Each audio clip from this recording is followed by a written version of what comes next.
Bismillahirrahmanirrahim. Assalamualaikum warahmatullahi wabarakatuh. Alhamdulillah. Wassalatu wassalamu ala rasulillah wa ala alihi wa sahbihi wa man wala wa ba'du. Faya ibadallah, usi nafsi wa iyyakum bitaqwallahi faqad fazal muttaqun. Fala tamutunna illa wa antum muslimun. Faqala ta'ala ya ayyuhalladzina amanu taqullaha haqqa tuqatih wa la tamutunna illa wa antum muslimun. Saudara-saudariku hadirin sekalian, terkhusus barangkali seluruh dari stakeholder PT Pertamina EP, khususnya Pak Nanang Abdul Manaf, sahabat kami. Beliau sempat bersama di Libya dulu, 3 tahun terakhir tidak berjumpa. Alhamdulillah, semoga beliau dan jajaran semuanya disehatkan oleh Allah Subhanahu wa taala. Ya, Pak Alfian, Pak Khalid, ya dan seluruhnya dan hadirin sekalian tanpa kecuali, saya bermohon pada Allah Subhanahu wa taala semoga kita senantiasa dirahmati, diberkahi dan dimudahkan oleh Allah Subhanahu wa taala. Alhamdulillah, kita baru saja menunaikan salat zuhur berjamaah. Semoga salat kita diterima oleh Allah Subhanahu wa taala. Ada 2 hal yang paling penting tentang solat ini yang ditekankan dalam Al-Quran. Pertama, kenapa solat begitu penting ditunaikan? Karena ia akan menjadi pembeda antara Khalik dengan makhluk. Jadi kalau kita ingin bedakan Tuhan dengan hamba, maka di antara titik penting perbedaannya, kata Allah langsung itu terletak pada aspek ibadah, khususnya solat. Karena itu ketika Nabi Musa alaihi salam berkenan kemudian langsung diperintahkan oleh Allah sehingga disebut dengan kalimullah yang diajak bicara dan diperkenalkan tentang esensi ketuhanan Allah, maka disebutkan perintah langsung oleh Allah untuk menyembahnya dalam bentuk salat. Al-Quran surah ke-20 Taha ayat ke-14. Kata Allah, innani anallahu la ilaha illa ana fa'budni wa aqimis salata li dzikri. Ya Musa, tidak ada Tuhan kata Allah selain saya. Ya maka jika engkau telah tahu saya Tuhan, bedanya Tuhan dengan makhluk, fa'budni, maka kewajiban engkau sebagai makhluk menyembah saya. Bagaimana caranya ya Allah, kata Musa? Kata Allah, wa aqimis salata, rahmatullah, wa aqimis salata li dzikri. Maka cara menyembahku itu adalah dengan salat. Karena itu semua nabi dan rasul, bahkan sebelum Nabi Muhammad SAW diperintahkan oleh Allah untuk mengajak umatnya seluruhnya untuk sholat. Ya, Nabi Isa alaihissalam sholat. Anda buka Quran surah 19 Maryam ayat 31 sampai 33. Nabi Ismail alaihissalam, ya kakeknya Nabi ke-29, sholat. Bahkan meminta keluarganya sholat. Quran surah ke-19 ayat 55. Wa kana ya'muru ahlahu bis salah. Nabi Zakaria, saudaranya Imran, salat. Quran surah ketiga, ya, ayat ke-38 sampai dengan 39. Ayat 39-nya tegas mengatakan, "Fanadathu malaika wa huwa qa'imun yusalli fil mihrab." Jadi kalau kita urutkan dari Nabi Muhammad sallallahu alaihi wasallam sampai Nabi Adam alaihi salam, semua menunaikan salat kepada Allah Subhanahu wa taala. Ya Muhammad bin Abdullah bin Abdul Muttalib bin Hashim bin Abdul Manaf bin Qusay bin Murrah bin Kilab bin Ka'ab bin Ghalib bin Fihir bin Malik bin Nadar bin Kinana bin Khuzaimah bin Mudrikah bin Ilyas bin Nizar bin Mudar bin Ma'ad bin Adnan bin Addi bin Adri bin Muqawwam bin Nagur bin Tarikh bin Ya'rub bin Yasjub bin Nabit bin Ismail alaihissalam bin Ibrahim alaihissalam bin Azar atau bin Nahur bin Abir bin Kinan bin Arfakhshad bin Sam bin Nuh alaihissalam bin Mihlail Matushala bin Kinan bin Anwas bin Thith bin Adam alaihissalam. Dari Nabi Muhammad SAW sampai Nabi Adam semua salat. Coba ulangi. Nanti dalil singkatnya dari Quran surah keempat ayat 163, paling kiri sebelah atas di mushaf. Inna auhayna ilaika kama auhayna ila Nuhin wan nabiyina min ba'di. Muhammad, apa yang kami telah wahyukan kepadamu sudah pernah pula kami sampaikan kepada Nuh alaihissalam dan nabi-nabi setelahnya. Kenapa tidak disebutkan Adam sebelumnya? Karena Adam itu nabi bukan rasul. Nabi diberikan risalah untuk pribadi dan kalangan dekatnya, rasul diberikan risalah tugas untuk mengajak umat. Kenapa Nabi Adam bukan rasul? Karena zaman Nabi Adam belum ada umat. Siapa yang mau diajak? Ya? Ini bagian pertama. Jadi kalau kita hari ini masih mendapat kesempatan sholat, alhamdulillah, ini artinya sampai hari ini kita masih benar-benar manusia. Kan kalau ada orang yang kemudian tidak mau beribadah apalagi sholat, terkhusus ketika dia beriman, maka penting dipertanyakan, masihkah ada iman dalam dirinya? Karena itu kata Allah dalam Al-Quran, surah ke-8 ayat yang kedua, aku akan perdengarkan namaku, sehingga ketika disebutkan itu, kita bisa menguji adakah getaran iman dalam jiwa kita. Quran surah 8 Al-Anfal ayat kedua. Innamal mu'minuna alladzina idza dzukirallahu wajilat qulubuhum. Sungguh orang yang masih punya iman itu, kalau diperdengarkan nama Allah kepadanya, akan ada getaran dalam jiwanya. Karena itu setiap hari 5 kali diperdengarkan nama Allah. Untuk menguji di jiwa kita masih ada iman tidak? Bahkan dari bangun tidur, bayangkan waktunya dibagi sempurna persis. Dari mulai subuh baru bangun, menjelang ke siang, mau berakhir siang ke sore, sore pindah ke maghrib, hilang kemudian muncul gelap malam. 5 kali persis dibagi waktu. Diperdengarkan untuk menguji. Kira-kira setelah subuh siang masih ada nggak iman? Sore masih ada nggak? Ya Allahu Akbar, Allahu Akbar. Karena itu kalau iman masih ada melekat di jiwa kita, demi Allah saya katakan, begitu kita mendengar suara azan, pasti hati kita akan mengatakan, Allahu Akbar, Allahu Akbar. Wih, sudah azannya. Pernah begitu? Ya, walaupun mungkin setelah selesai la ilaha illallah baru adzan, belum qomat. Ya, itu normal, gak apa-apa. Yang penting iman masih ada. Nah, ini menunjukkan ada getaran dalam jiwa. Satu itu. Yang kedua, ini yang jarang dimanfaatkan teman-teman. Jadi seringkali sholat dimaknai pada ibadah formal bagian pertama saja. Adapun yang keduanya, ini yang jarang digali. Padahal sekali saja dalam sehari itu 5 kali Allah menunggu kita. Ternyata sholat itu satu-satunya wasilah ibadah yang disebutkan dalam Al-Quran untuk langsung memohonkan semua kebutuhan yang kita rasakan. Bahkan sebelum kita diminta sholat, itu kalimat pertamanya bukan ibadahnya. Kata Allah, kau punya masalah apa? Sedang butuh apa? Sedang punya problem apa? Buka Quran surah kedua Al-Baqarah ayat ke-45 sampai 46. Paling kanan pertengahan di usad. Wasta'inu bis-sabri was-salah. Perhatikan kalimatnya, indah sekali. Ya Allah menempatkan sholatnya bagian kedua. Kata Allah, wasta'inu, hei hambaku, jika kalian punya persoalan dalam kehidupan, maka, perhatikan kalimatnya baik-baik, wasta'inu, mintakan solusinya kepadaku. Jadi kalau sedang punya masalah, bukan bikin status, gak akan selesai. Sedang eksplorasi minyak, gak keluar-keluar, bikin status. Duh, susah sekali yang ngebornya. Gak akan selesai. Jalan macet, bikin status. Jakarta macet, ya gak akan selesai. Ya, apa yang harus dilakukan kata Allah? Jika Anda beriman kepadaku, yakin denganku, maka wasta'inu, punya persoalan, minta kepada Allah. Caranya bagaimana? Satu, bis-sabri. Terima dulu masalah itu, jangan dikeluhkan. Kaidah lain muncul, karena mustahil saya akan titipkan persoalan kalau tidak Anda mampu mengatasinya. Kaidah Quran surah kedua ayat 286, kita hafal ayatnya. La yukallifullahu nafsan illa usaha. Perhatikan kaidahnya. Allah tidak mungkin menguji seorang hamba di luar batas kemampuannya.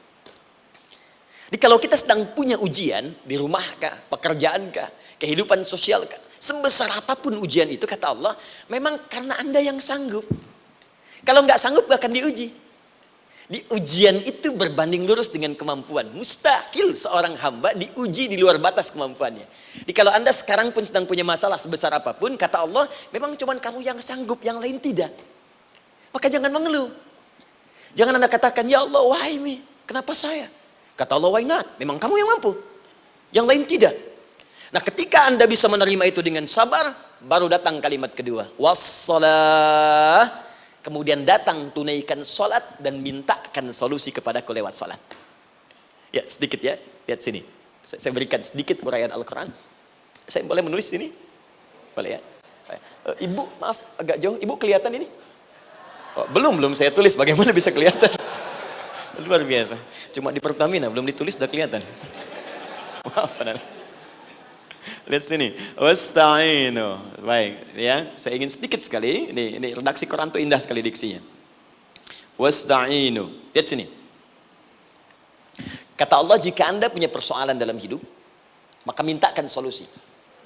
Terima dulu masalahnya dengan sabar, karena kita dipercaya oleh Allah. Gini, cara memahaminya. Allah aja percaya dengan kita. Masa kita nggak percaya diri? Allah yakin dengan kita, kita mampu. Masa kita nggak yakin?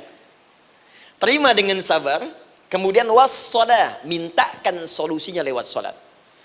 Kata perintahnya dibuka dengan kalimat wasta'inu. Kalau kita ingin rubah kata perintah ini, fi'il amr, ingin dirubah ke dalam bentuk permohonan, minta, maka rubah kalimatnya menjadi nasta'in. Lihat, nasta'in. Baik. Wasta'inu, kata Allah, kalian punya persoalan, ayo minta solusi padaku. Terus kita pengen minta, ya Allah, kami ingin minta. Maka dalam bahasa Arab, kalau kita ingin merubah kalimat ini ke dalam bentuk permintaan, kita katakan nasta'in. Saya tanya pada Anda, pernah nggak dalam sholat kita mengucapkan kalimat nasta'in? Ada? Masih ingat? Baik, apa kalimatnya? Iyyaka na'budu wa iyyaka nasta'in. Perhatikan, iyyaka na'budu wa iyyaka nasta'in. Iyyaka na'budu, iyyaka, ya Allah, Engkau perintahkan aku untuk ibadah. Maka sekarang aku ibadah, sholat. Hanya kepadamu saja. Kan kata Allah, kamu sholat. Terus kita katakan, iyyaka na'budu. Sekarang kami sholat, ya Allah. Nama lain sholat itu ibadah. Kalau kita ibadah, na'budu. Dari mana tahunnya nama lain sholat ibadah? Quran surah ke-20 ayat ke-14. Fa'budni wa aqimis sholata li dzikri. Ibadah kepadaku, caranya sholat. Maka saat sholat kita katakan, iyyaka na'budu. Ya Allah, Engkau perintahkan aku untuk ibadah. Sekarang aku ibadah. Wa iyyaka nasta'in. Dan sekarang aku sedang punya persoalan, ya Allah. Aku punya masalah. Aku punya problem. Dan aku yakin hanya Engkau yang pasti akan menyelesaikannya. Ketika Anda mengatakan, iyyaka nasta'in, perhatikan hadis qudsinya. Hadisnya qudsi. Ya. Al-Imam Al-Bukhari meriwayatkan, Imam Muslim meriwayatkan, An-Nasai meriwayatkan dari sahabat Abu Hurairah radhiyallahu taala anhu. Ada lagi yang dari sahabatnya Anas bin Malik. Perhatikan kalimatnya. Idza qala al-'abdu iyyaka na'budu wa iyyaka nasta'in, jika hambaku dalam salatnya benar membacanya, benar dari awal salatnya sampai dengan kalimat iyyaka na'budu wa iyyaka nasta'in, ya Allah, sekarang aku ibadah kepadamu dan sekarang aku punya persoalan. Aku mohonkan solusinya darimu. Kata Allah, hadza baini wa baina 'abdi. Ini perjanjian antara aku dengan hambaku. Wali 'abdi. Hadisnya qudsi. Wali 'abdi. Kalau hambaku benar salatnya sampai kalimat ini, masa'alah. Apapun yang dia minta sekarang, aku akan kabulkan. Aku akan kabulkan. Pertanyaan saya, berapa di antara kita yang sholat sampai detik ini, ribuan kali ruku dan sujud, yang memanfaatkan momentum ini untuk memohon? Siapa di antara kita yang ketika sholat memohon kepada Allah solusi? Jangan-jangan selama ini sholat itu hanya menjadi formalitas saja. Takbir, ruku, sujud, salam, selesai. Takbir, ruku, sujud, salam, selesai. Padahal Allah sudah menunggu hambaku, kamu itu punya masalah apa? Makanya setiap waktu dibagi 5 supaya hidup kita ringan. Subuh ke zuhur punya masalah, zuhur salat. Begitu kita mohon, tuntas masalah itu. Zuhur ke asar punya persoalan, asar salat. Dijawab oleh Allah, tuntas persoalan itu. Karena itu semua nabi dan rasul, bahkan orang soleh, ketika punya persoalan dalam hidupnya, even itu hanya menulis karya ilmiah, maka mereka akan memulai dengan salat dan minta kepada Allah Subhanahu wa taala. Teman-teman kenal Nabi Zakaria? Bagus. Baik, di sana belum tulis, sudah kelihatan. Sini kenal Nabi Zakaria, alhamdulillah.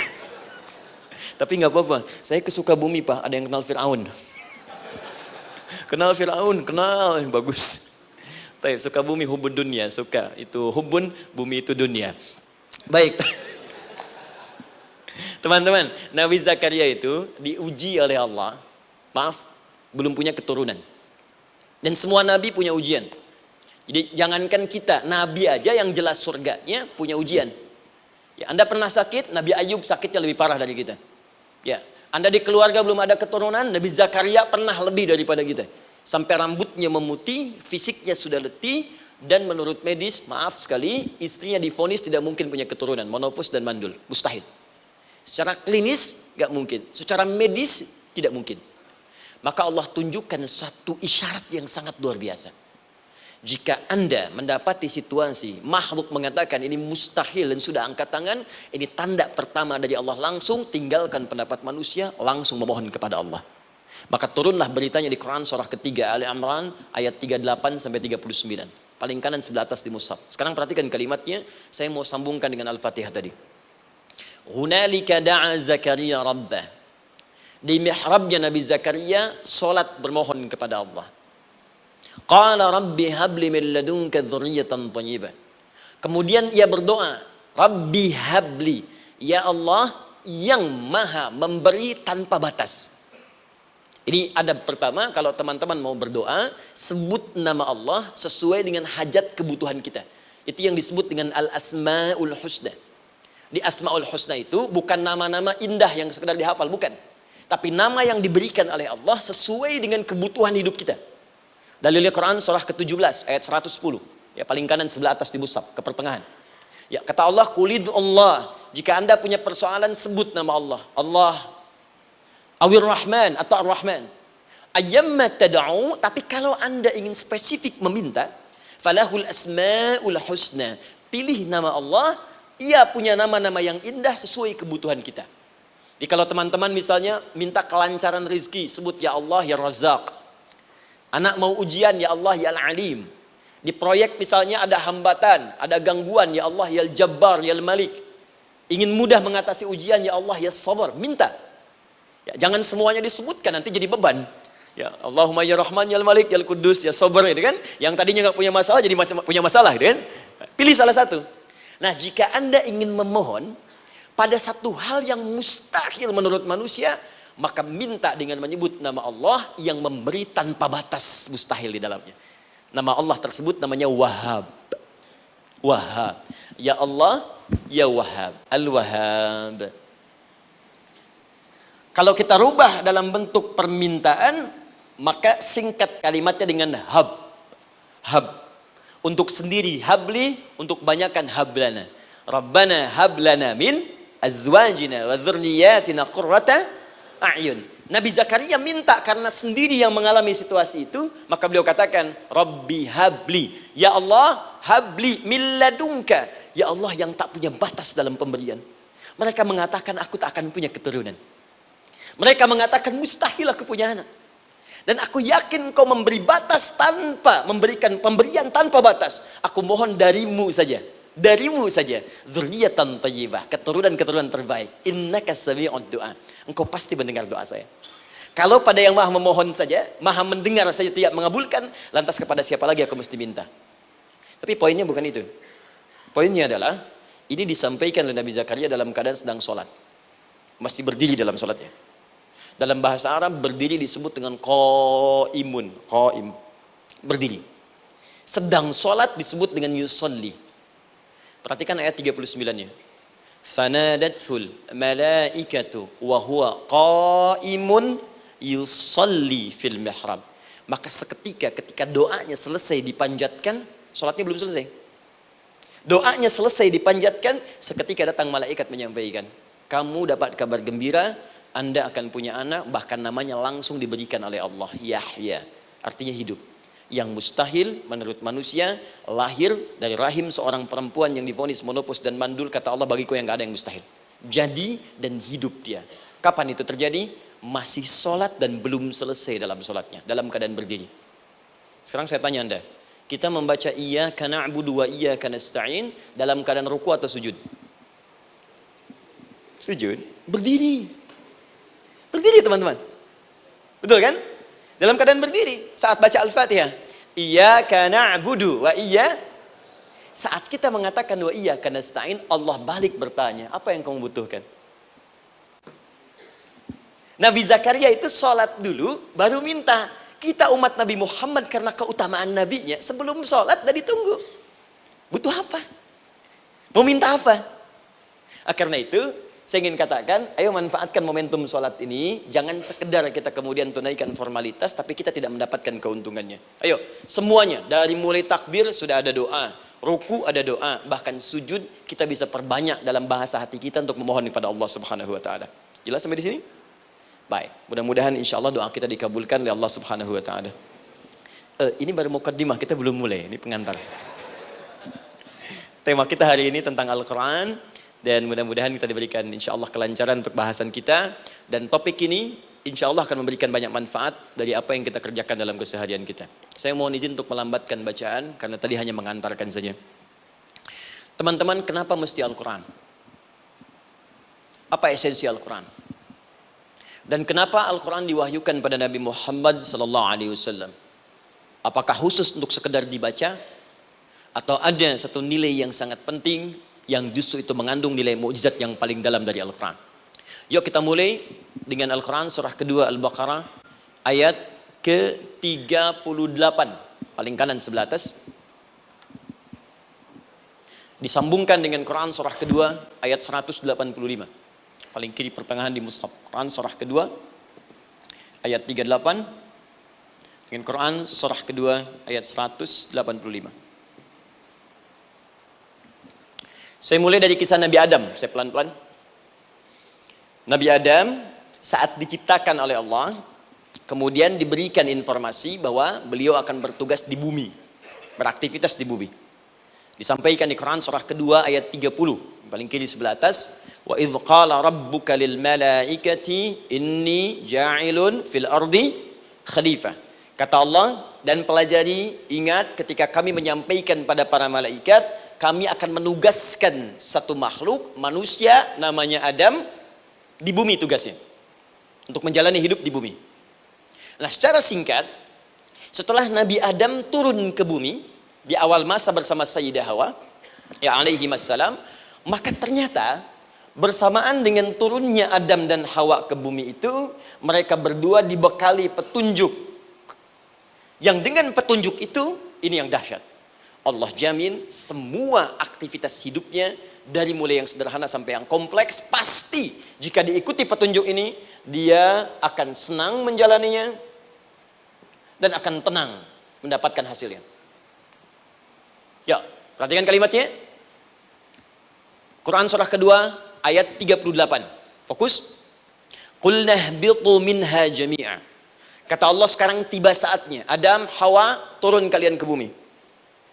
Kalau setan kita tinggalkan aja ya. Ini kita bahas Adam dulu. Turun kalian semua ke bumi. Fa imma ya'tiyannakum minni huda.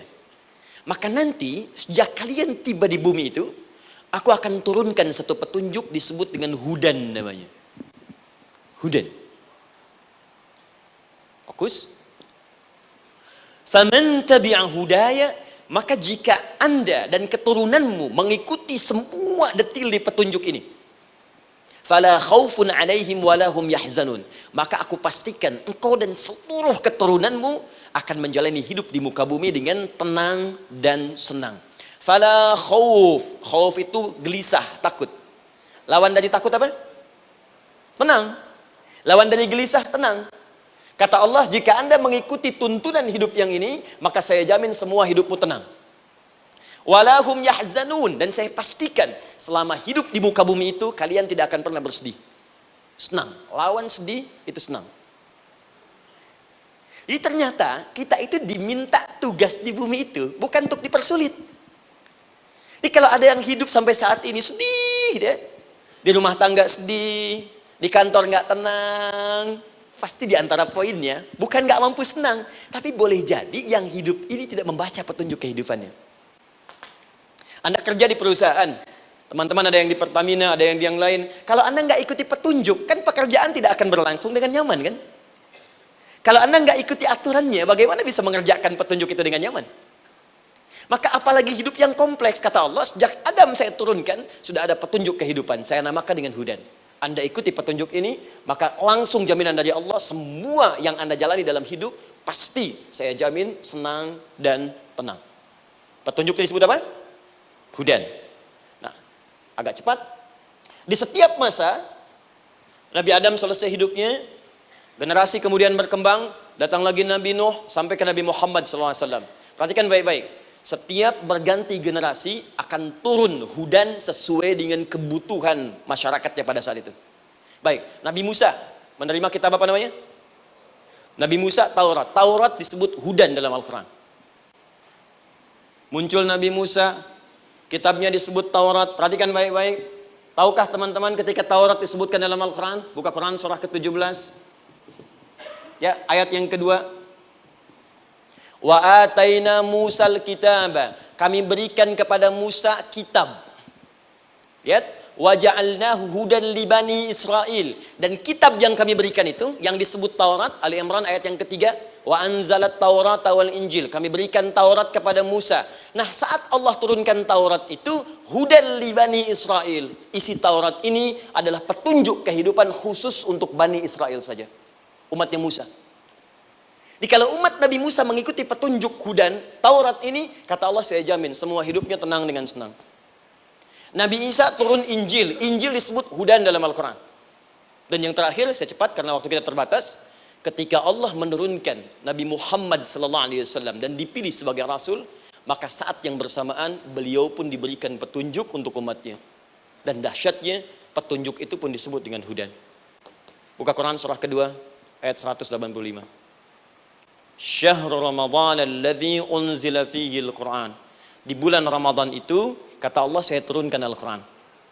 Kenapa saya turunkan Al-Quran? Hudal linnas. Saya jadikan Quran ini sebagai petunjuk, pedoman hidup linnas, bukan terbatas untuk satu komunitas, tapi untuk seluruh manusia sampai kehidupan berakhir. An-Nas disebutkan 241 kali dalam Al-Quran, menunjuk pada semua manusia tanpa kecuali. Ini bedanya Al-Quran dengan kitab sebelumnya. Taurat hanya untuk kalangan tertentu saja. Jadi selesai nabinya, selesai kitabnya. Injil hanya kalangan tertentu saja. Nabinya selesai, selesai kemudian misinya. Tapi Al-Quran tidak. Ini kalimat pertama langsung dari Allah. Walaupun nabinya wafat, tapi karena Al-Qurannya didesain oleh Allah untuk seluruh manusia sampai kehidupan berakhir, maka pasti Al-Quran itu di setiap masa akan mampu dijadikan pedoman dalam kehidupan. Nah, jadi prinsip pertama, ketika Allah menurunkan Al-Quran, sebenarnya tujuan utamanya bukan sekedar dibaca. Bukan. Tapi di dalamnya itu ada petunjuk hidup, Pak, Bu. Dan yang buat, yang menciptakan kita. Bukankah Anda kalau ingin memperbaiki sesuatu akan datang kepada penemunya, penciptanya? Anda punya handphone, ada masalah, kan datangnya ke counter handphone. Anda punya mobil, ada persoalan, bukankah datangnya ke dealer? Sekarang kita ingin tahu persoalan hidup kita. Ingin tahu gambaran hidup kita, ingin tahu misi dan visi hidup kita. Kemana kita kemudian bertanya? Pada pencipta kita. Nah, kata Allah, ketika saya utus manusia pertama kali ke bumi, saya sudah turunkan bagaimana cara menjalani kehidupannya. Dan ternyata berita baiknya untuk kita diberikan oleh Allah satu petunjuk utuh, langsung disebutkan, isinya disebut dengan Al-Quran. Jadi dari Al-Fatihah sampai dengan An-Nas, dia bukan bacaan biasa.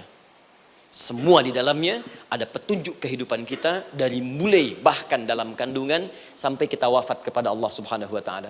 Kalau diikuti petunjuk ini, langsung turun jaminan dari Allah. Hidup kita pasti akan tenang dan nyaman.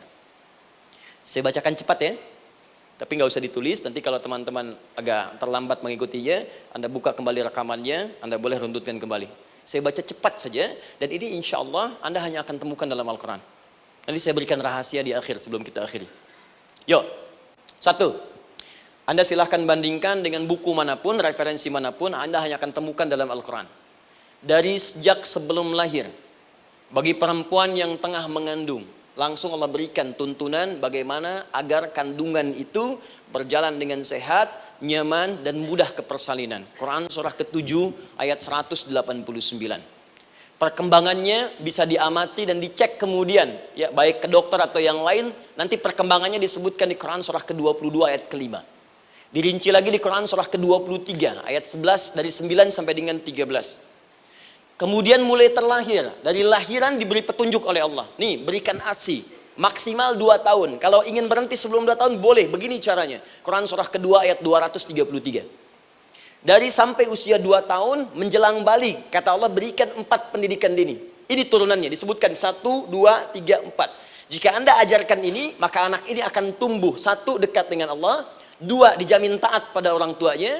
3, dia akan baik dengan lingkungannya. Dan 4, dia akan bertahan dalam kebaikan sampai dia dewasa. Quran surah ke-31 ayat 13 sampai dengan 19. Usia 7 tahun. Ya, mulai dia balik misalnya, dia akan mulai belajar. Bagaimana cara belajar yang baik supaya cepat paham, gampang mengerti. Turun Quran surah ke-9 ayat 122. Amalannya di Quran surah 96 ayat yang pertama. Kemudian rinciannya diturunkan di Quran surah kedua ayat 282 di ujung ayatnya. Lalu bagaimana mencari sekolah yang bagus, majlis yang baik, guru-guru yang baik, diturunkan Quran surah ke-58 ayat ke-11. Dicontohkan tentang Maryam dan Nabi Isa alaihissalam di Quran surah ketiga ayat 35 sampai dengan 37. Naik lagi, dia mulai dewasa, ya, mulai bergaul, bahkan kadang-kadang merantau, punya tempat komunitas berbeda. Bagaimana supaya dia bergaul tidak terpengaruhi oleh lingkungan yang tidak baik. Maaf ya, kadang-kadang ibu yang sudah mengandung, melahirkan, ayah mencari nafkah, tiba-tiba anak pergi bahkan ke kampus, ke sekolah, dapat teman yang gak bagus, pulang-pulang mengecewakan Anda.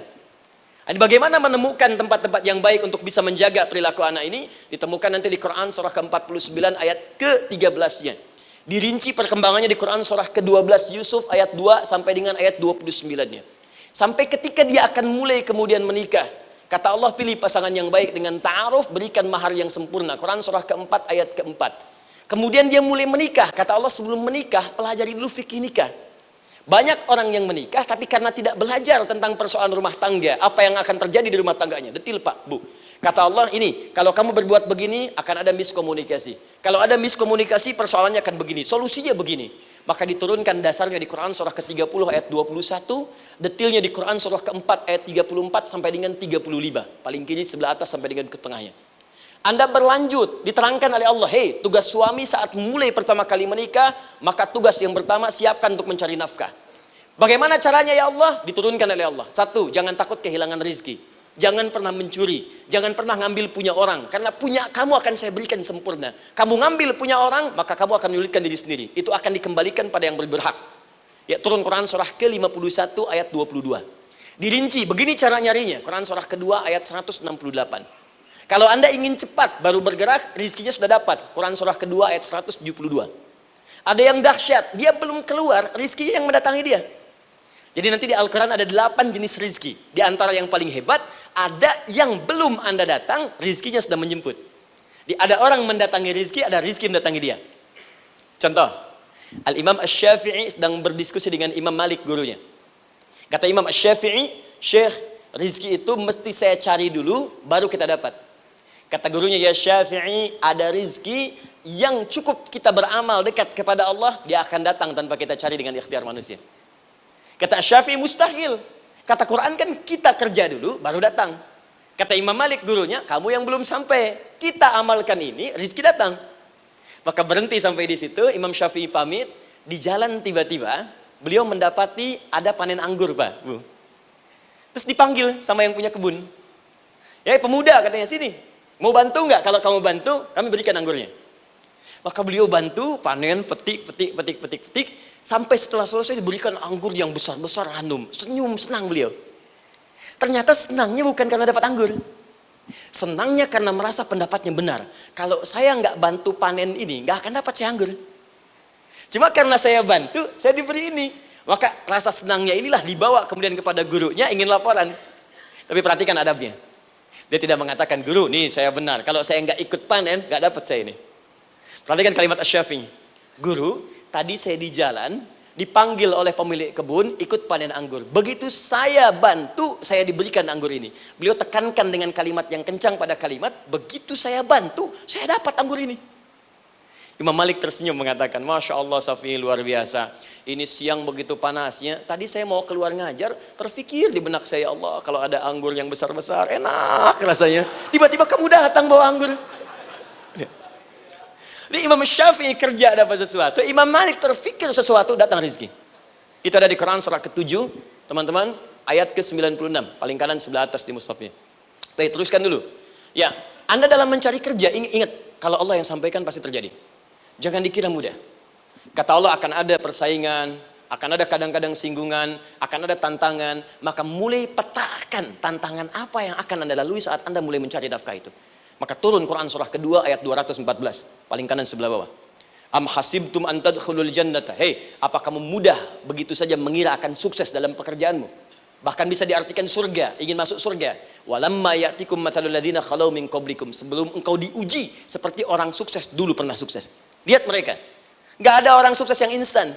Cuman balikan telapak tangan dapat, tidak. Kata Allah, lihat orang-orang dulu.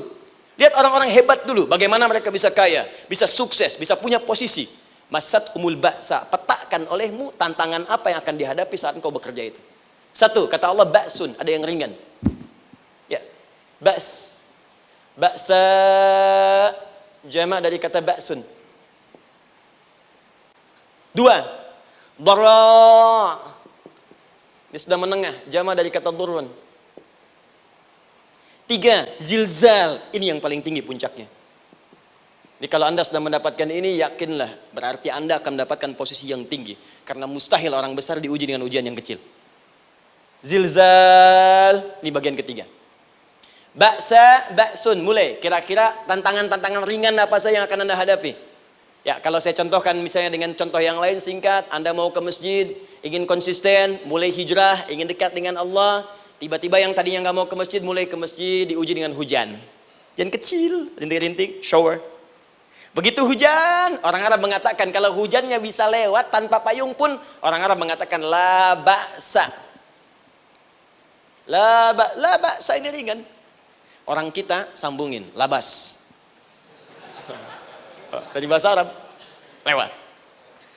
Nah, jadi kalau Anda mau berangkat nih, siap bekerja, siap hadapi tantangan. Baru mau lewat hujan kecil, berarti itu tantangan kecil kita lewati. Macet, petakan, cari jalan yang kemudian sempurna, jalan yang kosong, buka Google-nya, buka Waze-nya, buka map-nya, cari. Jadi kalau pada yang kecil aja belum kita lewati, bagaimana mendapatkan yang besar? Anda mau ke masjid, dikasih hujan kecil, mau berangkat gak jadi. Papa, kenapa gak jadi? Hujan mah, kan ada payung, takut riak. Tuh.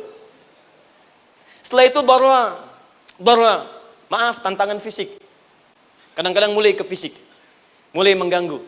Ya, maaf, dirincikan kemudian oleh Al-Quran. Turun Quran surah ke-21, ayat 87 sampai 88, kisah Nabi Yunus alaihissalam. Yunus beraktivitas, bekerja, bukan berarti nggak ada tantangan. Kadang-kadang dibawa, kadang-kadang diusir, kadang-kadang Anda dapat misalnya proyek, kadang-kadang sudah mulai masukkan tender, tiba-tiba gagal, diserobot orang, kadang-kadang orang yang dapat, Anda yang ngajukan, itu biasa. Kata Allah itu biasa, bukan cuma Anda, yang lain pun ada. Bukankah Allah ajarkan kisah Sayyidah Hajar alaihissalam dengan Ismail?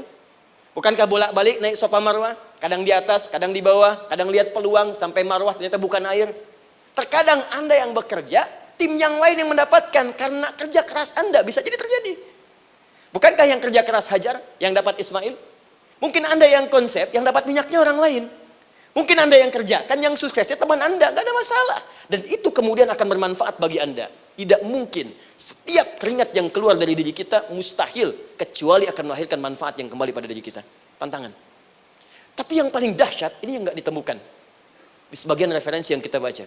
Ketika Allah menjelaskan semua tahapan-tahapan tantangan ini, sampai ke puncaknya zilzal. Zilzal itu kalau bahasa sekarang gempa. Ada ujian yang menggoncang hati kita. Ketika Anda kerjakan, ya Allah, tantangannya dahsyat. Kenapa mesti saya, ya Allah? Kau nggak selesai-selesai, ya Allah. Itu wajar, teman-teman. Itu biasa. Kata Allah, orang dulu saja mengatakan, mata nasrullah, kapan ini selesai? Berbahagialah kalau teman-teman sudah mendapatkan tantangan puncak yang paling tinggi ini. Ini artinya, Allah sedang mempersiapkan Anda menjadi orang besar di kemudian hari. Dan cara mengatasinya, diturunkan Quran, surah ketiga, ayat 142. Paling kiri sebelah atas. Perhatikan dahsyatnya. Yang pertama diterangkan tantangannya, yang kedua dijelaskan cara mengatasinya. Saya mau berhenti sampai di titik ini, nanti saya terangkan cara berinteraksi dengan Al-Quran. Ya, perhatikan baik-baik. Kata Allah, jika kelak engkau sudah bisa memetakan tantangan ini, maka siapkan solusi untuk mengatasinya. Ayatnya dibuka dengan kalimat yang sama persis. Saya pernah sampaikan teori ini di dua perusahaan besar di Indonesia. Yang pertama, ada salah satu perusahaan, karena ini direkam saya nggak sebutkan perusahaannya, perusahaan otomotif besar, sedang turun gratis, kemudian juga ada inflasi yang tinggi. Terus saya terangkan teori Quran. Dia praktekkan berhasil, Pak. Padahal saat itu saya presentasi di depan non-muslim. Non-muslim. Sales-sales se-Indonesia dikumpulkan, saya bedah tentang ini. Dan mereka berhasil. Sampai sekarang naik lagi. Yang kedua sama, ini direkturnya juga non-muslim. Tapi nggak apa-apa, kita diskusi. Dan mau mendengar teori ini. Dan praktekkan, naik. Ya, dulu di satu perusahaan minyak juga. Sedang turun, karyawan semua dikumpulkan, lalu kita bahas tentang ini, kita terangkan. Yang ini yang paling menarik dari Al-Quran. Kalimatnya sama persis, Quran surah ketiga, ayat 142. Am hasibtum an tadkhulul jannata. Apa Anda duga, akan begitu mudah mendapatkan kesuksesan dalam hidup. Tolong fokus baik-baik. Jangan selalu mengartikan jannah dengan surga. Karena asal kata jannah itu artinya kesuksesan, kebahagiaan yang belum tampak. Surga, kenapa disebut dengan jannah? Karena itu puncak kebahagiaan kita yang belum nampak sekarang. Saya kasih rahasia ya. Ini di antara kita saja nih. Kalau ada kata jim dengan nun di depannya, itu pasti tidak nampak. Tersembunyi. Apapun tambahannya. Ya, misal, jin kenapa disebut dengan jin? Karena memang ketika diciptakan, dia tidak tampak. Tersembunyi. Lawannya ins. Karena itu kita disebut ins. Karena saat lahir kita tampak. 18 kali disebutkan dalam Al-Quran. Ya ma'syaral jinni wal ins. Wa ma khalaqtul jinna wal ins. Jadi jin disebut jin karena memang fitrahnya tersembunyi. Gak nampak. Jadi kalau ada jin melakukan penampakan, itu jin sedang kena masalah. Sedang keluar dari fitrah. Sama dengan manusia, harusnya tampak. Jadi kalau ada manusia yang senang sembunyi-sembunyi, dia sama dengan, bukan saya yang bilang, sedang punya masalah. Ke kantor, sembunyi-sembunyi, hati-hati Pak Alfian tuh. Biasa ada pintu depan, masuk pintu belakang. Suami di rumah, buka WA, sembunyi-sembunyi, Bu hati-hati tuh. Pulang lewat pintu belakang, berarti sedang punya persoalan dalam hidup. Setiap ada jim dengan nun, pasti tersembunyi. Ibu punya janin, rahim, dalam rahim ada janin. Kenapa disebut dengan janin? Jim, nun, ya, nun. Karena sosok itu belum nampak dalam pandangan kita. Nanti kalau sudah lahir, baru tampak. Jannah, kenapa disebut jannah? Karena belum tampak dalam pandangan kita. Nanti kelihatan. Karena itu dalam Al-Quran, kata jannah itu tidak dikhususkan dengan surga. Tidak dikhususkan dengan surga. Kadang-kadang menunjuk aspek kesuksesan yang belum tampak. Anda mau ngubur minyak, minyaknya belum tampak. Belum kelihatan. Anda mau kerja, ya hasilnya kan belum tampak. Baru ikhtiar sekarang. Karena itu orang Arab disebut kaya kalau mereka mendapatkan kebun yang tak tampak sebelumnya. Kebun anggur, bukan kurma, kalau kurma banyak. Kebun anggur, ada apel, ada jeruk, sampingnya ada sungai-sungai, disebut dengan jannah. Ya, kalau punya unta, nggak kaya di Arab, biasa. Karena yang kelihatan padang pasir, unta, hitam, merah, biasa. Tapi kalau sudah punya kebun anggur, yang sulit di padang pasir ada kebun, itu baru disebut kaya. Karena itu orang Arab kadang mengartikan jannah dengan aspek kesuksesan yang belum tampak. Diartikan dengan kebun anggur, kebun apel, dan macam-macamnya. Perhatikan, am hasibtum an tadkhulul jannah. Apa Anda duga ingin sukses itu begitu mudah? Sukses jadi tidak. Walamma ya'lamillahu alladhina jahadu minkum wa ya'lamas sabirin. Perhatikan baik-baik. Sebelum Allah memastikan pada diri Anda terdapat dua hal yang paling utama untuk mengatasi tantangan tadi. Satu, jahadu. Kesungguhan. Serius. Jadi kalau mau sukses, mesti serius. Kerja serius. Cintai pekerjaan Anda. Ya, belajar anak-anak serius. Pastikan belajar dengan serius. Jangan cuma anak-anak duduk paling belakang, nggak pernah nanya, kadang ngantuk, pulang. Ujian, besoknya mau ujian, baru belajar. Ya, sistem SKS, sistem kebut. Ya, kadang-kadang sejam, Bu, Pak. Saya pernah ada orang di luar ngadu waktu di Libya, Ustadz, gimana ini orang Indonesia? Kenapa? Saya belajar 3 bulan. Besok mau ujian. Teman antum orang Indonesia pinjam catatan saya baru semalam. Dia dapat 8, saya 7,5. Saya bilang, Anda belum tahu sistem SKS itu. Baik, ya. Tapi itu bukan solusi. Begitu ujian selesai, ilmu lupa. Itu poinnya. Jadi kalau hanya sekedar ilmu dipakai untuk ujian, pada prakteknya nggak akan terpakai. Ini banyak anak sekolah sekarang hanya belajar untuk ujian saja. Padahal kalau dipraktekkan, kadang kaitan dengan agama tinggi, Bu, Pak. Fisika itu dengan agama itu tinggi. Gaya F1 sama dengan F2, gaya gerak sama dengan gaya dorong. Gaya sedikit, maka keluarnya sedikit. Pukul kencang, bunyinya kencang. Imannya kalau kuat, amalan jadi banyak. Iman sedikit, amal pun sedikit. F berbanding lurus dengan P, hukum Pascal. Gaya berbanding lurus dengan tekanan. Masuk bab akhlak. Makin banyak gaya, makin banyak tertekan. Nah itulah. Gaji 5 juta, gaya 10 juta. Kan? Ini serius. Serius. Di divisi apapun Anda, saya 3 sepekan lalu lah. Takziah ke tempatnya Yang Habibie. Terus diminta tausiah di sana. Dan saya perhatikan beliau termasuk yang paling serius ketika diberikan tugas apapun. Gak pernah diberikan amanah kecuali mencintai pekerjaan itu. Yang Habibie demikian. Ciri orang sukses itu serius. Tapi keseriusan itu, kata Allah petakan jadi 3 bagian lagi. Karena jahadu itu punya 3 turunan kata. 1, keseriusan merencanakan, disebut ijtihad namanya. Punya rencana. Mappingnya apa? Stepnya apa? Oke, Anda ingin kerjakan sebuah proyek, baik, proyeknya berlangsung berapa lama? Target kita apa? Jangka panjangnya, menengahnya, jangka pendeknya. Kemudian apa tantangan yang akan dihadapi di setiap tahapan-tahapannya? Selesaikan. Bahkan saking pentingnya tahap perencanaan ini ditunjukkan oleh Allah langsung lewat sholat. Teman-teman masih ingat sholat pertama yang kita kerjakan setiap hari, sholat apa namanya? Subuh. Apa artinya subuh? Tuh, ini masalahnya. Ini kata Al-Quran sendiri ya, kata Al-Quran sendiri. Nanti akan ditemukan orang yang ibadah tidak paham apa yang dikerjakan dan dilakukan dalam ibadahnya. Contoh sholat.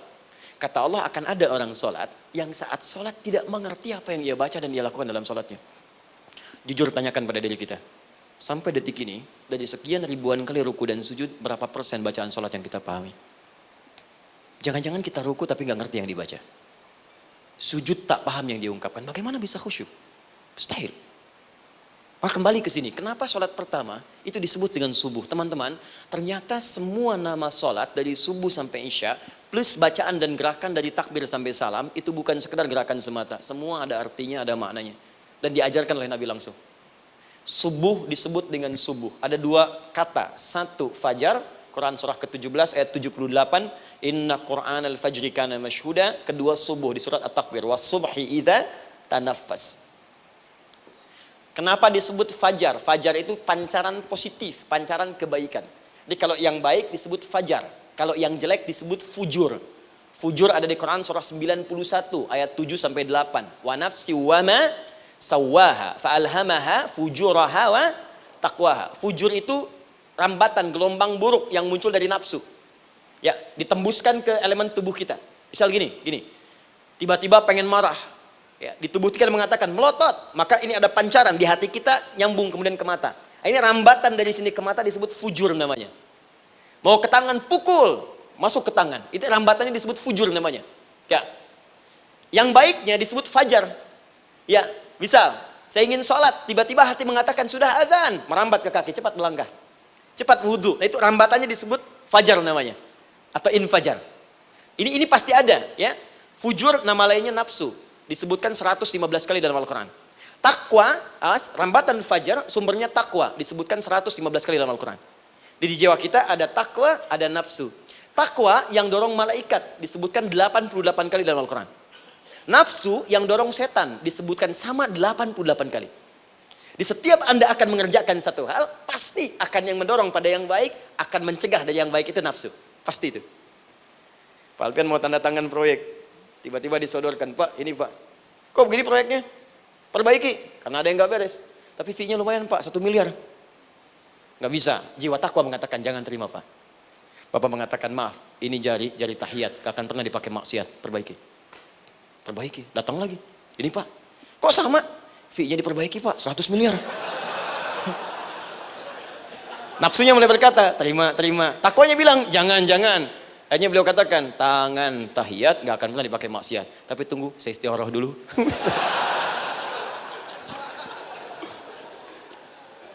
Nah, waktunya, ini salatnya disebut fajar. Kenapa disebut fajar? Karena saat kita tidur, terus dengar suara azan, Allahu Akbar, maka memancar dari iman kita, rambatan untuk merespon suara itu. Bangun kita untuk menunaikan salat. Waktunya disebut subuh. Kenapa disebut subuh? Dari kata asbah. Asbah itu artinya yang siap dengan rencana. Dia orang Islam tuh nggak ada yang bangun dari tidurnya kecuali punya rencana jelas yang akan dieksekusi di hari itu. Makanya sebelum kita bekerja mengeksekusi itu, kita datang menghadap Allah supaya Allah berikan kemudahan di setiap aktivitas kita. Coba lihat manajemen Nabi. Bukankah sebelum tidur beliau istighfar dulu? Dirinci pekerjaannya, dicatat yang akan dikerjakan besok, istighfar 70 kali, 100 kali, sehingga dengan istighfar saat tidurnya tenang. Coba kita biasakan. Ada yang baca Quran, ada yang istighfar. Kalau nggak percaya silahkan cek. Begitu Anda lakukan, tidurnya enak. Besoknya rencana itu sudah siap. Makanya ketika bangun, siap jam 7 mau kemana, jam 8 ada di mana, jam 12 kerjakan apa. Sebelum mengerjakan itu, datang kepada Allah, sujud, ya Allah, saya punya rencana ini tolong mudahkan. Begitu caranya. Itu yang disebut dengan subuh. Nah, sekarang kembalikan peta hidup kita mau seperti apa ke depan. Ijtihad. Yang kedua, kalau sudah jelas konsepnya, visinya sudah ada, maka jihad. Yang kedua jihad. Jihad itu eksekusinya, aksinya, actionnya, perjuangan fisiknya. Rencananya apa? Tahajud malam nanti. Bismillah. Jam berapa? 2:30. Baik, yuk kita mulai rencanakan. Eksekusi rencananya. Bagaimana cara kita bangun 2:30? Pasang alarm. Jam berapa alarm dipasang? 3 kali. Pertama 1:30, kedua 2:45, ketiga jam 2:04. Baik. Alarm pertama untuk mematikan alarm kedua. Alarm kedua matikan alarm ketiga. Ketiga siap-siap. Baik. Siap bangun. Jihad. Awas, ini penting ya, jihad itu jangan dipersempit maknanya kepada situasi peperangan saja, tidak. Banyak jihad itu luas sekali medannya. Karena jihad itu perjuangan fisik. Dan maaf sekali, dalam konteks perang pun bukan menyerang orang. Tapi membela diri saat diserang. Di Islam itu bukan agama ekspansi. Cek di sejarah, nggak ada Islam menyerang. Yang ada itu membela diri saat diserang. Atau saat orang lain dizalimi dan kita diminta untuk terlibat, kita membantu. Ini bukan dalam konteks sekarang yang banyak dibincangkan. Tembak orang, bom orang, nyerang orang. Bukan. Itu waktu kejadian bom Tamrin itu pertama, saya di Lampung posisinya. Itu begitu meledak, duar. Pertanyaan pertama Pak di Majelis Taklim, Ustadz, apakah bom di Jalan Tamrin termasuk jihad fisabilillah? Saya bilang, Pak, sependek pengetahuan saya, jihad fisabilillah itu jihad di jalan Allah, bukan di Jalan Tamrin. Kaidahnya beda. Nah, misal mencari nafkah itu jihad. Cari nafkah jihad. Quran surah keempat ayat 34, paling kiri sebelah atas. Tugas pertama ketika menikah kata Allah, ar-rijalu qawwamuna 'alan nisa. Setiap lelaki itu diminta oleh Allah untuk mengatur bagian rumah tangganya. Jadi pemimpin di rumah tangganya. Ya bima faddalallahu ba'dahum 'ala ba'din, karena diberikan kemampuan untuk memimpin. Di pemimpin itu ada di suami. Dan ciri khas pemimpin, Bu, biasanya ciri khas pemimpin apa, Bu? Bukan tegas, bukan. Ciri khas pemimpin itu tidak mau dipimpin. Makanya kalau ada sesuatu, masukkan lewat usulan, jangan beri saran. Kalau saran susah, itu pemimpin. Baik, tapi yang paling luar biasa kata Allah, perhatikan kalimatnya indah sekali. Wa bima anfaqu min amwalihim. Saya berikan tugas untuk mencari nafkah. Ketika seorang lelaki bertugas mencari nafkah, ingat ya, konteks apapun, kalau perempuan nanti bekerja bukan nafkah poinnya. Bisa hobi, ya, bisa aktivitas, tapi nafkah kalau sudah menikah itu ada pada suami. Perempuan tidak. Kalaupun tidak dilarang perempuan bekerja, tidak. Sayyidah Aisyah mengajar, ada yang para sahabiah jadi perawat, ya, ada yang pengajar. Banyak dulu sahabat Nabi yang perempuan mengajar. Ya, kan ada pelajaran-pelajaran khusus perempuan. Ya, ada bagian perawat, ada dokter. Ini kan yang ngandung perempuan, masa yang periksa laki-laki? Ya, ada bagian perempuan tertentu, itu silahkan bekerja boleh. Tapi nafkah laki-laki. Begitu lelaki meniatkan pekerjaannya karena Allah untuk mencari nafkah, itu setiap langkahnya jihad fisabilillah. Wafat, syahid. Maaf ya. Apakah selama Anda bekerja sudah diniatkan ibadah? Jangan-jangan cuma kerja aja. Kalau cuma kerja, apa bedanya Anda dengan yang belum beriman? Anda wafat juga. Kerja di gedung yang sama. Berangkat menemukan kemacetan yang sama. Apa bedanya iman kita dengan yang lain? Satu. Kita pasti wafat. Pasti pulang. Dan kita nggak bisa pilih. Ya, nggak bisa pilih. Antum bisa duluan, saya belakangan mungkin. Atau ditukar, saya belakangan, Anda duluan mungkin. Atau memang saya bisa duluan. Ya, duluan menyolati Anda. Oke, paham ya? Jadi ibu di rumah jihad, Bu. Ada anak, perawat, mengandung itu sudah jihad. Jadi kalau wafat dalam proses saya melahirkan atau sedang mengandung itu syahid. Itu jelas nggak ada perbedaan pendapat. Anak-anak yang sekolah niatkan ibadah, Bu, Pak. Mohon maaf ya, mesti ada bedanya. Iman kita di rumah mesti itu terpancar kepada anak-anak. Ajarkan mereka sekolah yang baik. Pilih sekolah yang mengajarkan sholat, mengajarkan baca Quran. Sekarang banyak kok. Fisikanya bagus, Qurannya bagus, kimianya bagus, sholatnya juga bagus. Cari. Kalau bisa dunianya bagus, akhirat bagus, kenapa hanya pilih dunia saja? Siapkan. Itu jihad. Terakhir, tidak mudah mengeksekusi ini. Pasti ada tantangan yang ketiga. Namanya mujahadah. Mujahadah. Tantangan mengatasi gejolak jiwa. Kadang-kadang malas, capek, ya, belum eksekusi dilakukan, sudah berdebat pada yang tidak penting, sehingga tidak menghasilkan kesimpulan, ragu-ragu, khawatir, maka atasi semua itu. Turun Quran surah kedua ayat 216. Kutiba alaikumul qitalu wa huwa kurhul lakum. Kalau engkau sedang tidak nyaman, maka perangi ketidaknyamanan itu jika engkau ingin mendapatkan kesuksesan yang telah engkau cita-citakan. Asa an takrahu syai'an fa huwa khairul lakum. Boleh jadi apa yang engkau tidak rasakan sekarang, engkau rasakan gak enak, gak nyaman, di balik itu Allah sedang siapkan sesuatu yang lebih baik untukmu. Wa asa an tuhibbu syai'an fa huwa syarrul lakum. Mungkin yang engkau harap-harap sekarang boleh jadi itu belum baik untukmu sekarang. Wallahu ya'lamu wa antum la ta'lamun. Karena Allah lebih tahu masa depan, engkau pikiranmu pendek sampai di sini saja. Maka teman-teman sekalian, kembalikan lagi, tidak pernah Anda akan temukan dalam Al-Qur'an kecuali bimbingan hidup yang semuanya nyata. Silahkan cek. Itu baru pekerjaan. Belum ibu di rumah, ibu capek merawat anak, kadang mengeluh, kadang nangis. Turun Quran surah ke-17 ayat 23. Kadang-kadang ada beda pendapat dengan suami, Quran surah ke-4 ayat 34 sampai 35. Masalah kondangan saja Pak, bisa beda pendapat. Ya. Ya Pak, kan ada family gathering malam, Mama pakai baju apa ya? Hijau apa yang biru? Masya Allah, kata Anda biru bagus mah. Kata Mama kayaknya hijau deh Pak. Tuh. Nanya tapi udah punya jawaban. Ya, bagus kalau dipakai, begitu keluar kuning. Naik lagi, Anda udah 40 tahun, anak masih ada, turun Quran surah ke-46 ayat 15. Kemudian naik lagi sampai Anda sepuh, sampai kembali ke keadaan tidak normal seperti anak-anak lagi, Quran surah ke-22 ayat ke-5. Sampai ada amalan, kalau Anda jangan kira Anda akan hidup selamanya, Anda pasti wafat. Quran surah ke-3 ayat 185. Bahkan diajarkan kalau wafatnya ingin enak, begini caranya. Pelajari Pak, jangan cuma dunia, kita akan meninggal. Ini ada di Quran, kalau pengen meninggalnya enak, begini caranya. Ya kalau nggak percaya silahkan amalkan, nanti kita akan lihat di akhir. Ya. Betul akan kelihatan. Quran surah ke-89 ayat 27 sampai 30. Kalau kalian nggak pelajari ini, silakan kata Allah, saya berikan yang ini yang kedua sambil dipukulin malaikat. Quran surah ke-8 ayat ke-50. Sampai di alam kubur dijelaskan, kalau nanti Anda wafat, Anda pindah ke alam kubur, kalau ingin di kuburnya terang, nyaman, banyak rezekinya, lakukan amalan Quran surah ke-3 ayat 169 sampai 172. Tapi kalau Anda abai, Anda akan seperti Firaun dulu. Setiap pagi sampai petang ditampakkan neraka. Quran surah ke-40 teman-teman sekalian disampaikan oleh Allah langsung ya dari ayat 45 sampai 46 ya. Sampai terjadi kiamat disampaikan Quran surah ke-75. Sampai dihisab ada yang masuk surga tanpa hisab, Quran surah ke-2 ayat 25. Ada yang masuk neraka tanpa hisab. Ada. Kan yang kita tahu surga aja, masuk neraka tanpa hisab ada. Quran surah 18 ayat 99 sampai dengan 100. Sampai disebutkan surga yang paling indah nomor 1 bersama Nabi dan orang-orang soleh. Jadi kalau Anda masuk sini, tetangga Anda semua Nabi. Ya depannya Nabi Ibrahim, belakangnya Nabi Musa misalnya, samping kirinya Nabi Yusuf, ya, samping kanan Nabi Muhammad SAW. Itu cuma 3 golongan, orang soleh, para syuhada, orang-orang jujur dalam kehidupan dunianya. Jadi kalau Anda jadi pekerja yang jujur, taat kepada Allah, Anda berpotensi masuk surga bersama semua Nabi dan Rasul yang pernah diutus. Ya. Baik, itu ada di Quran surah ke-4 ayat ke-69.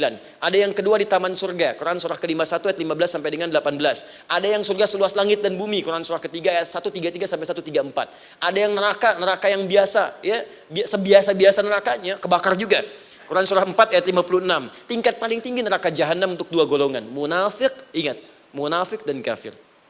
Jadi kalau Anda pun muslim, jauhi perbuatan munafik. Karena munafik akan mengantarkan langsung ke dalam neraka jahanam. Quran surah ke-4 ayat 140. Mana yang tidak ada? Mana yang nggak ada di Quran? Semua ada. Bisnis ada, ya birokrasi ada, diplomasi ada, mengajar ada, ilmu ada. Karena itu saya mau tutup, jika kita ingin benar mengeluarkan petunjuk ini, seperti orang dulu pernah melakukannya, maka kata Allah melalui lisan Rasulullah, turun Quran surah ke-29 ayat ke-45. Satu ini aja kita kerjakan, insya Allah ini akan beda kita rasakan. Utslu ma uhya ilaika minal kitab. Jika kalian kemudian hidup di muka bumi, maka keluarkanlah bimbingan dari Al-Quran sesuai dengan kebutuhan kita secara tematik. Utslu itu dari kata tilawah. Tilawah itu baca, pahami, amalkan. Karena itu setiap kita baca Al-Quran, di sampingnya pasti ada yang menerjemahkan supaya kita paham. Betul kan? Ketika ada yang baca Al-Quran, di sampingnya ada siapa? Ya, sari tilawah kan? Baik, sari tilawah itu bahasa Indonesia. Ya, sari, sebetulnya tilawah saja. Tapi mungkin saat yang menerjemahkan dulu pertama di Indonesia, namanya Bu Sari. Karena itu disebut sari tilawah. Ya, kalau Adi mungkin ada di tilawah gitu kan? Nah, jadi teman-teman, caranya begini. Anda keluarkan sesuai kebutuhan. Enggak semua ayat Quran mesti kita kaji. Kalau mau dari awal, dari akhir, bagus. Kalau baca silahkan. Hatamkan, Nabi juga hatamkan. Tapi kalau Anda ingin ambil sesuai passion kita. Anda pebisnis, kenapa nggak mengeluarkan ayat bisnis di Quran? Teman-teman yang diperminyakan, keluarkan ayat-ayatnya ada. Quran surah At-Tur, surah 52 itu, keluarkan. Ya, wal bahrul masjur, Dan jika Anda akan melakukan eksplorasi di laut, carilah laut yang punya nih kualifikasi begini, yang di bawahnya ada endapan tanah yang melahirkan api, kata Allah tuh. Itu potensial ada minyaknya. Kalau yang kerja di batu bara, turun Quran surah Fatir, surah 35 ayat 27 sampai 29. Ini jenisnya. Ada yang kelihatan dari jauh, ada yang harus digali, ada yang kelihatan dari jauhnya kelihatan hijau, ada kelihatan menghitam. Disebutkan langsung. Ada. Jadi kenapa nggak Anda turunkan dalam bentuk-bentuk tematik yang itu bagian kita? Ada yang pokok, ada yang spesifik. Yang pokok tentang sholat, karena semua orang sholat. Tentang ayah. Anda jadi ayah berapa tahun? Kenapa nggak dikeluarkan di Quran ayat-ayat tentang ayah? Kenapa nggak dikeluarkan di Quran ayat-ayat tentang ibu? Jangan jauh-jauh dulu bicaranya. Tentang belajar. Nah, nanti eksekusinya kalau mau cepat buka kitabnya Al-Imam Al-Bukhari. Ada kitab hadis, saya akhiri, yang dikarang oleh Al-Imam Al-Bukhari dan sangat populer. Apa nama kitabnya? Kalau hafal saya kasih hadiah. Apa kitab Imam Al-Bukhari yang populer? Ya.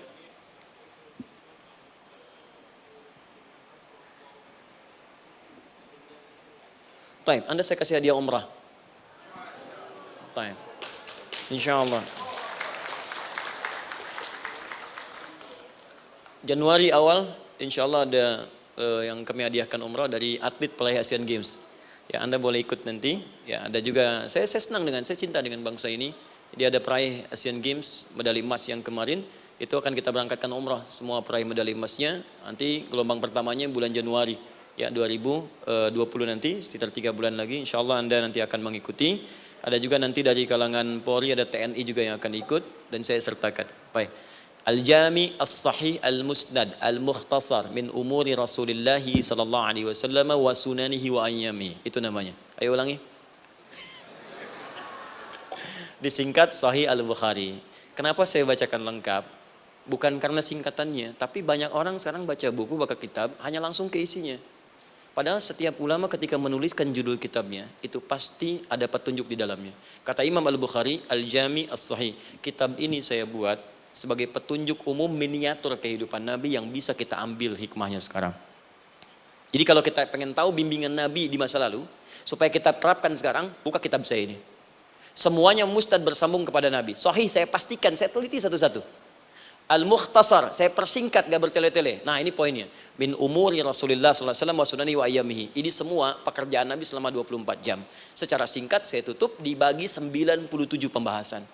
Setiap 97 pembahasan, satu babnya itu berisi bimbingan hadis-hadis Nabi. Di situ ada bab tentang bisnis, kitabut tijarah. Bab tentang ilmu, kitabul ilmi. Bab bahkan tentang sakit, kalau pengen cepat sembuh apa? Kitabul marid. Bab tentang pemerintahan, kitabul imarah. Bab tentang penguatan iman, supaya naik gak turun-turun, kitabul iman. Anda tinggal pilih profesi apa, cari Sahih Al-Bukhari, harganya murah. Maaf, dibandingkan pulsa Anda pun masih murah kitab Al-Bukhari. Ya, beli 4 jilid cuma 350.000 yang bahasa Arab saja. Ya, kalau mau terjemahan, cari terjemahannya. Ya, dapatkan itu, keluarkan babnya sesuai profesi kita. Itu ketika dibuka kitab ini, yang pertama muncul ayat Quran dulu. Ini ayatnya, ini hadisnya. Ini ayatnya, ini hadisnya. Teman-teman gak usah baca semuanya, keluarkan passion Anda apa, di situ belajar. Sebulan saya belajar ini, besok saya pindah lagi. Sebulan topik ini, besok ke topik yang lain lagi. Saya kira insya Allah kalau itu kita terapkan dengan baik, maka Al-Quran akan hidup dalam seluruh aktivitas kita dan mudah-mudahan keberkahan akan diturunkan oleh Allah Subhanahu Wa Taala. Ya, tidak cukup dengan amin, mulai dulu. Ya, mulai dulu, petakan dulu, eksekusi dulu. Saya kira itu yang saya sampaikan. Anda punya hak dan kewajiban, hak Anda sudah dapatkan dan kewajiban kita semua untuk kembali beraktivitas. Saya mengucapkan terima kasih atas undangan dari pihak Pertamina untuk Anda seluruhnya. Saya ingin tanya, kalau jamaah di sini ada berapa kurang lebih? Kurang lebih yang rutin 500 ada 550. Baik, nanti saya hadiahkan mushaf sebanyak 550. Ya, dan itu nanti setiap ada kajian atau zuhur salat Anda bisa baca di sini, baca mushafnya. Kemudian yang kedua, saya nanti berikan buku untuk bacaan. Ya, itu buku yang saya berikan insyaallah tentang manusia. Jangan-jangan selama ini kita jadi manusia, kita tidak tahu mau kemana kita. Ya, itu saya keluarkan dari Al-Quran langsung, seperti apa Allah menerangkan tentang kemanusiaan kita. Saya juga hadiahkan sejumlah yang sama, 550. Nanti satu orang bisa mendapatkan satu-satu. Dan terakhir barangkali, mau hafal Quran?